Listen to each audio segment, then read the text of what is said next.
Legal inspiration community के मेरे सारे सब्सक्राइबर्स, व्यूवर्स और सभी दोस्तों को मेरी ओर से दिवाली की बहुत सारी शुभकामनाएं। आने वाली दिवाली आपके लिए और आपके परिवार के लिए बहुत सारी खुशियां लाए, बहुत सारी प्रॉस्पेरिटी लाए और वो हमेशा के लिए बरकरार रखे, यही मेरी शुभकामनाएं हैं। तो हमारे कम्युनिटी के ही एक दर्शक मित्र है जिन्होंने एक प्रश्न पूछा है। उनका नाम है धीरेन्द्र सिंह सेनगर। वो पूछते हैं कि सर, एक क्वेश्चन है आपसे। सर, अभी एक एग्ज़ाम हुआ है जिसमें एक क्वेश्चन पूछा गया है। सेम क्वेश्चन प्रीवियस एग्ज़ाम में भी पूछा गया था। एट दैट टाइम कमीशन ने कोई और आंसर कंसिडर किया था एंड एट दिस टाइम वो कोई और आंसर कंसिडर कर रहे हैं। Because of this a lot of students are disqualified. Sir, क्या करना चाहिए? क्या रिट डाली जा सकती है? क्या चांसेस रहेंगे? डिसीजन आने में कितना टाइम लग सकता है? तो आपको सवाल समझ में आया ही होगा। इन्होंने जो फैक्ट सिचुएशन एक्सप्लेन की है उसको देखते हुए मैं पहले ये कहूँगा कि ये तो बहुत ही गलत बात हुई है। प्रथम दर्शनी ये बहुत गलत बात है। अगर सेम क्वेश्चन पिछले साल भी पूछा गया है और इस साल भी पूछा गया है तो ऑब्वियसली उसका सही जवाब एक ही रहना चाहिए। पिछले साल कोई और जवाब को सही मानना और इस साल किसी और जवाब को सही मानना, इस तरह का बर्ताव करके बहुत सारे स्टूडेंट्स को डिस्क्वालीफाई करना, ये कम्प्लीटली अनफेयर है, आर्बिट्ररी है प्रथम दृष्टया, यह मैं मानता हूँ। और जहाँ जहाँ राज्य की तरफ से या राज्य की कोई भी एजेंसी की तरफ से मनमानी यानी कि आर्बिट्ररीनेस होता है या अनफेयरनेस का बर्ताव होता है, वहाँ वहाँ नागरिकों के फंडामेंटल राइट्स का और स्पेशली आर्टिकल 14 का उल्लंघन होता है और उस नागरिक को उसके बारे में कोर्ट में दाद मांगने का अधिकार होता है। तो धीरेन्द्र सिंह जी, आपने जो वाकया बयां किया है उसको देखते हुए मैं ये कहूँगा कि हाँ, इस सिचुएशन में रिट पिटीशन तो आप ज़रूर कर सकते हैं, मगर बात यहाँ नहीं रुकती। यह भी देखना होगा कि क्या आप जो रिट पिटीशन करेंगे उसमें मेरिट रहेगा। देखिए, क्योंकि इस सिचुएशन का एक और पहलू है।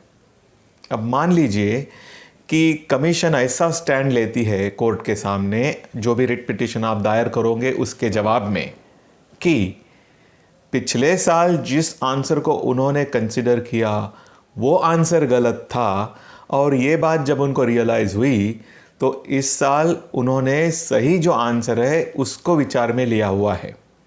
इसलिए जिन स्टूडेंट्स ने पिछले साल का आंसर दिया वो गलत था और इस साल का आंसर देना अपेक्षित था, जो कि कमीशन के हिसाब से सही आंसर है। अगर इस तरह का स्टैंड कमीशन कोर्ट में आपके पिटीशन के जवाब में लेती है तो शायद आपकी पिटीशन ना टिकेगी, क्योंकि न्यायालय हमेशा ये देखेगा कि आखिर सही जवाब कौन सा था।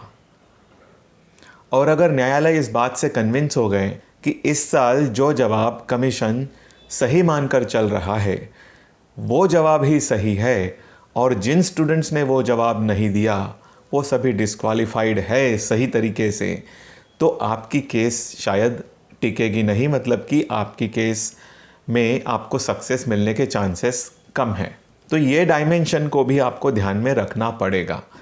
ऐसे नहीं कि केवल प्रथम दर्शनी ये बात दिख रही है कि कमीशन मनमानी बर्ताव कर रही है तो आप कोर्ट में तुरंत चले गए और ये उम्मीद लगाए बैठे कि बिल्कुल जीत तो पक्की है। इस तरह के भ्रम में ना रहें। अब जो कुछ मैंने पॉसिबिलिटी एक्सप्रेस की, मैं कह रहा हूँ कि ये पॉसिबिलिटी है, ऐसे ही होगा ऐसा नहीं, ऐसा नहीं भी हो सकता है कि पिछले साल का जवाब गलत हो और इस साल का जवाब ही सही हो और वो सही होने के बावजूद भी कमीशन उसे गलत मान रही हो और गलत तरीके से कई सारे स्टूडेंट्स को डिस्क्वालीफाई कर रखा है। यह तो टोटली अन्यायकारक होगा। तो मेरे कहने का मतलब है ये कोर्ट में एग्जामिनेशन यानी कोर्ट में चेकिंग की बात होगी कि क्या जवाब सही है और क्या गलत। अब देखिए, कानून में ऐसा है कि कोर्ट कभी भी एकेडमिक मैटर्स के अंदर खुद इंटरफियर नहीं करते, ये सेटल्ड लॉ है। तो सबसे पहले तो कोर्ट रिलक्टेंट रहेंगे कि ये एकेडमिक एक्सपर्टाइज का मैटर है जिसमें हम एंटर होना नहीं चाहेंगे और ये बातें हम एकेडमिक एक्सपर्ट्स के लिए ही छोड़ेंगे। इसलिए आपको बर्डन ज़्यादा रहेगा ये प्रूव करने का कि पिछले साल का या इस साल के दोनों जवाबों के बीच में कौन सा जवाब सही है, ये आपको एस्टैब्लिश करना पड़ेगा।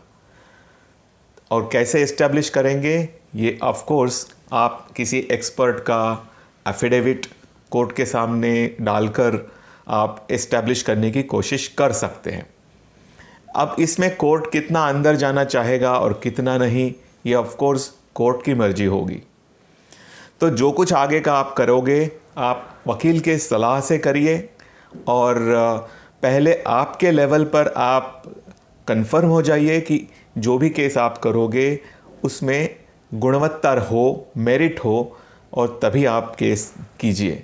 तो मेरे समझाने का मतलब यही है कि ऊपर ऊपर दिखने वाले फैक्ट्स के गहराई में कई सारे एस्पेक्ट्स होते हैं जो हमें तुरंत नज़र नहीं आते, मगर जब उनका चर्निंग होता है कोर्ट में तो वो उभर कर आते हैं और उस पर भी विचार हो सकता है। तो पहले ही आपके लेवल पर आप अपने वकील साहब के साथ बैठकर सभी मामलों पर विचार कर लीजिए, सभी एस्पेक्ट्स पर विचार कर लीजिए और उसके बाद ही केस दायर करने का निर्णय लीजिए। मेरी शुभकामनाएं आपके साथ है। Wish you all the best.